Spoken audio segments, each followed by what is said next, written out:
తెలంగాణ రాజకీయాలలో ఈరోజు ఒక పెద్ద సంచలనం జరిగింది. మాజీ సీఎం బీఆర్ఎస్ అధినేత కేసీఆర్కి పోలీసులు నోటీసులు ఇచ్చారు.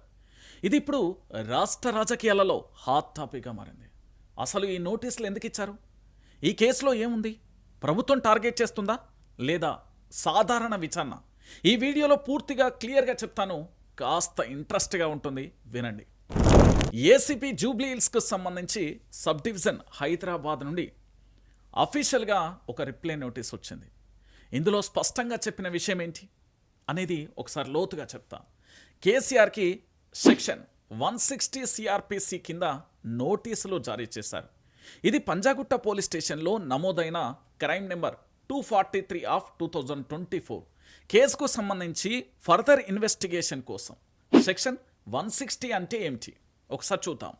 పోలీసులు ఒక వ్యక్తిని విచారణకు హాజరు కావాలనే నోటీస్.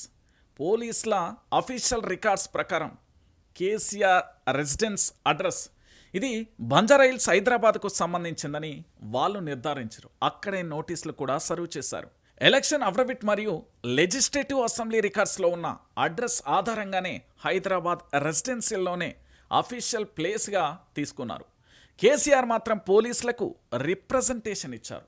నేను ఇప్పుడు హైదరాబాద్లో కాకుండా నా ప్రజెంట్ స్టే ఉన్న ఎర్రవల్లి విలేజ్, దాంతోపాటు మర్కూరు మండల్, సిద్దిపేట డిస్టిక్లో ఎగ్జామినేషన్ చేయండి అంటూ కేసీఆర్ కోరారు. అసలు కథ ఇక్కడే మలుపు తిరిగింది. ఒక మాజీ సీఎం విచారణ కోసం గ్రామానికి షిఫ్ట్ చేయమని అడగడం పెద్ద చర్చగా మారింది.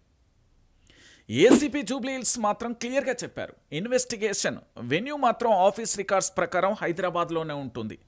ఎర్రవెల్లి గ్రామానికి రికార్డ్స్ తీసుకెళ్లడం అడ్మినిస్ట్రేషన్ పాసిబుల్ కాదు, సెన్సిటివ్. దాంతోపాటు electronic and physical document transformation చేయడం కష్టం.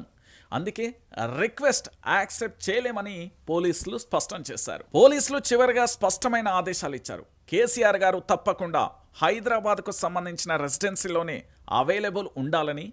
ఇది 1/2/2026 మధ్యాహ్నం 3 గంటలలో అని నోటీసులలో మెన్షన్ చేశారు. ఇప్పుడు అసలు ప్రశ్న ఏంటంటే, ఇది నిజంగా ఒక నార్మల్ ఇన్వెస్టిగేషనా లేదా కేసీఆర్పై రాజకీయ ఒత్తిడి పెంచే ప్రయత్నమా? ప్రతిపక్షం అంటుంది పొలిటికల్ రివెంజ్ అని, ప్రభుత్వం మాత్రం చెప్తుంది law is same for everyone అని. మరి మీ అభిప్రాయం ఏంటో ఒకసారి కామెంట్ చేయండి. ఇక లోతుగా వెళ్ళే ప్రయత్నం చేద్దామా? రేవంత్ రెడ్డి ప్రభుత్వంలోని రాష్ట్ర మంత్రివర్యులు ప్రభుత్వం తరపున ఆహ్వానాలు పంపడానికి కేసీఆర్ గారి నివాసం ఎర్రవెల్లికి వెళ్తారు. అది నోటీసులు ఇవ్వడానికి నందినగర్లో ఇస్తారు. ఎవరికి ఈ రాజకీయ కుట్రలు అర్థం కావడం లేదు. అసలు ఏం జరిగిందంటే ఒకసారి తెలుసుకునే ప్రయత్నం చేద్దాం. తెలంగాణ సాధకుడు, ప్రధాన ప్రతిపక్ష నాయకుడు, మాజీ ముఖ్యమంత్రి కేసీఆర్ గారి మీద ఈ దుర్మార్గపు వైఖరి ఏంది రేవంత్ రెడ్డి గారు అని తెలంగాణ రాష్ట్ర వ్యాప్తంగా బీఆర్ఎస్ నేతలు అడుగుతున్నారు. స్వయంగా కేసీఆర్ గారే తానుంటున్న నివాసం అడ్రస్తో సహా మీ పోలీసులకు రిప్లై ఇచ్చాక కూడా ఆయన లేని నివాసానికి రాత్రిపూట వచ్చి గేటుకు నోటీసులు అంటించి పైచాచిక ఆనందం పొందుతున్నారని బీఆర్ఎస్ నేతలు ఆగ్రహం వ్యక్తం చేశారు. ఇది అహంకారమా? కాకపోతే మరేంటి? ఎందుకంటే కేసీఆర్ 65 ఏళ్లు దాటిన వ్యక్తులను వారుంటున్న నివాసం వద్దనే విచారించాలన్న రూల్ కూడా అతిక్రమిస్తున్నారు పోలీసులు. అసలు మీ పోలీసులకు స్టాండర్డ్ ఆపరేటింగ్ ప్రొసీజర్ మీద అవగాహన ఉందా? లేక మీ చేతిలోనే కీలుబొమ్మల్లా ఇట్లా ప్రతిపక్ష నాయకులను వేధించడమే పనా? ఇది రాజకీయ కుట్ర కాదా? చట్టం మీద, న్యాయం మీద, ధర్మం మీద మీకు గౌరవం లేకపోవచ్చు, కానీ మాకు వాటి మీద పూర్తి విశ్వాసం ఉంది. ఈ అక్రమ కేసులన్నీ కూడా ఛేదిస్తాం.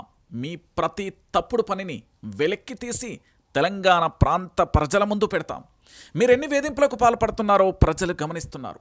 తప్పకుండా సమయం వచ్చినప్పుడు మీకు ప్రజాక్షేత్రంలోనే వారు బుద్ధి చెప్తారు. సిట్ ఎందుకు ఇలా ప్రవర్తిస్తుంది? ఇది సిట్ విచారణ, రేవంత్ రెడ్డి విచారణ? ఫోన్ ట్యాంపరింగ్ విషయంలో అసలు ఏం జరుగుతున్నది? ఇది $1 ట్రిలియన్ ప్రశ్న.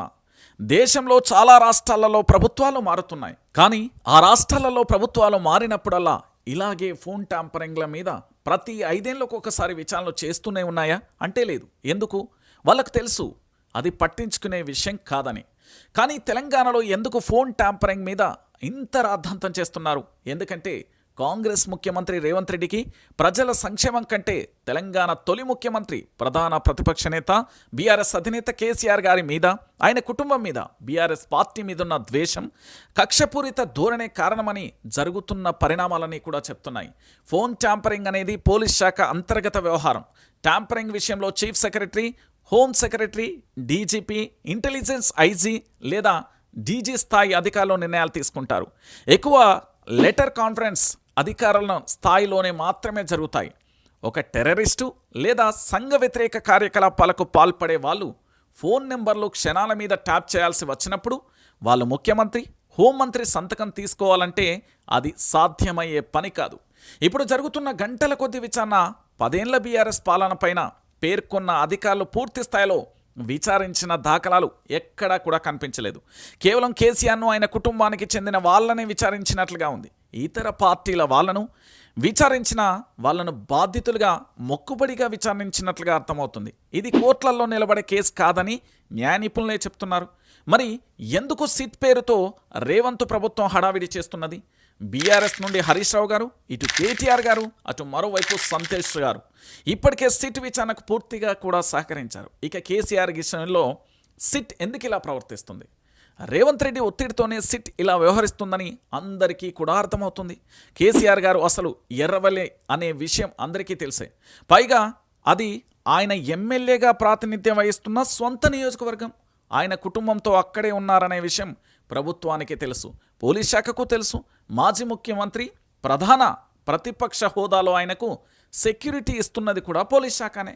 పైగా మొన్న మంత్రులు కొండా సురేఖ, సీతక్క మేడారం జాతరకు ఆహ్వానించడానికి ఎర్రవల్లి నివాసానికి వచ్చి ఆహ్వానించారు. పైగా కేసీఆర్ గారి ఏడాది క్రితం కాలు ఆపరేషన్ జరిగిన విషయం కూడా అందరికీ తెలుసు. పార్టీ నాయకులను, కార్యకర్తలను కూడా ఎక్కువగా కలవడానికి వీలు కాక ఎర్రవల్లి నివాసంలోనే ఆయన విశ్రాంతి తీసుకుంటున్నారు. పైగా ఈ కేసు తెలంగాణ రాష్ట్రానికి సంబంధించిన కేసు, కేవలం హైదరాబాద్ సిటీకి సంబంధించిన కేసు కానే కాదు. ఒక మాజీ ముఖ్యమంత్రి, తెలంగాణ ఉద్యమానికి సారథ్యం వహించిన నాయకుడు, ప్రధాన ప్రతిపక్ష నేత, వయసులో 72 ఏళ్లకు పైబడి ఆపరేషన్ జరిగి ఇప్పుడిప్పుడే కాస్త కుదుట పడుతున్న కేసీఆర్ గారిని చట్టపరంగా తనకు హక్కు ఉన్నప్పటికీ హైదరాబాద్లోనే విచారించాలని సిట్ ఎందుకు పట్టుబడుతుంది? నందినగర్ అయినా ఎర్రవెల్లి అయినా ఆయన నివాసమే అనుకున్నప్పుడు ఎర్రవెల్లిలో విచారణ చేస్తే తప్పే ఉంది? అసలు కేసీఆర్ గారు అసెంబ్లీ తదితర కమ్యూనికేషన్ కోసం మాత్రమే నందినగర్ అడ్రస్ పేర్కొన్నారు. జనరల్ పోస్ట్ ద్వారా లెటర్ ఇవ్వడం వేరు, విచారణ వేరు. స్వయంగా గంటల కొద్ది విచారణ చేసేటప్పుడు చట్టం ఇచ్చిన హక్కును సిట్ కానీ ప్రభుత్వం కానీ ఎందుకు గౌరవించడం లేదు? ఇంకా సమస్య ఏమిటంటే, మొన్న కేటీఆర్ గారిని, హరీష్ రావు గారిని, ఇటు సంతోష్ రావు గారిని జూబ్లీహిల్స్ పోలీస్ స్టేషన్లో విచారించినప్పుడు పార్టీ అభిమానులు భారీ సంఖ్యలో అక్కడికి వచ్చిర్రు. కేసీఆర్ గారికి సంఘీభావాన్ని ప్రకటించడానికి నాయకులు, కార్యకర్తలు, అభిమానులు వేలాది మంది నందినగర్కు వచ్చే అవకాశం ఉంది. అలాంటప్పుడు ట్రాఫిక్, శాంతి భద్రతలకు ఇబ్బంది కలిగే పరిస్థితి ఉంటుంది.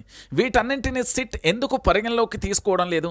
కేసీఆర్ గారు తన నివాసం ఎర్రవెల్లి అని స్పష్టంగా పేర్కొన్నప్పుడు అక్కడ విచారించడానికి ఉన్న ఇబ్బంది ఏంటి? మొన్న సిట్ ఇచ్చిన మొదటి నోటీస్లో హైదరాబాద్ పరిధి అని పేర్కొన్నారు. రెండో నోటీసులేమో ఎన్నికల అఫిడవిట్లో నందినగర్ అడ్రస్ ఉంది కాబట్టి అక్కడే విచారణ చేస్తామంటున్నారు. వీటిలో ఏది కరెక్టు? వీడియో రికార్డింగ్ కెమెరాలు, ఫైల్స్ అది పోలీస్ శాఖ ఎర్రవెల్లి నివాసానికి తీసుకురావడానికి ఇబ్బంది అంటే నమ్మశక్యంగా ఉందా? ఇవన్నీ అసలు కారణాలు కాదు. కేసీఆర్ గారిని ఇబ్బంది పెట్టే ఉద్దేశంతో రేవంత్ రెడ్డి సిట్ మీద ఒత్తిడి చేసి ఇదంతా చేస్తున్నట్లు అనుమానాలు వస్తున్నాయి. ఇది సిట్ విచారణ లేక రేవంత్ రెడ్డి విచారణ అని జనం అనుకుంటున్నారు.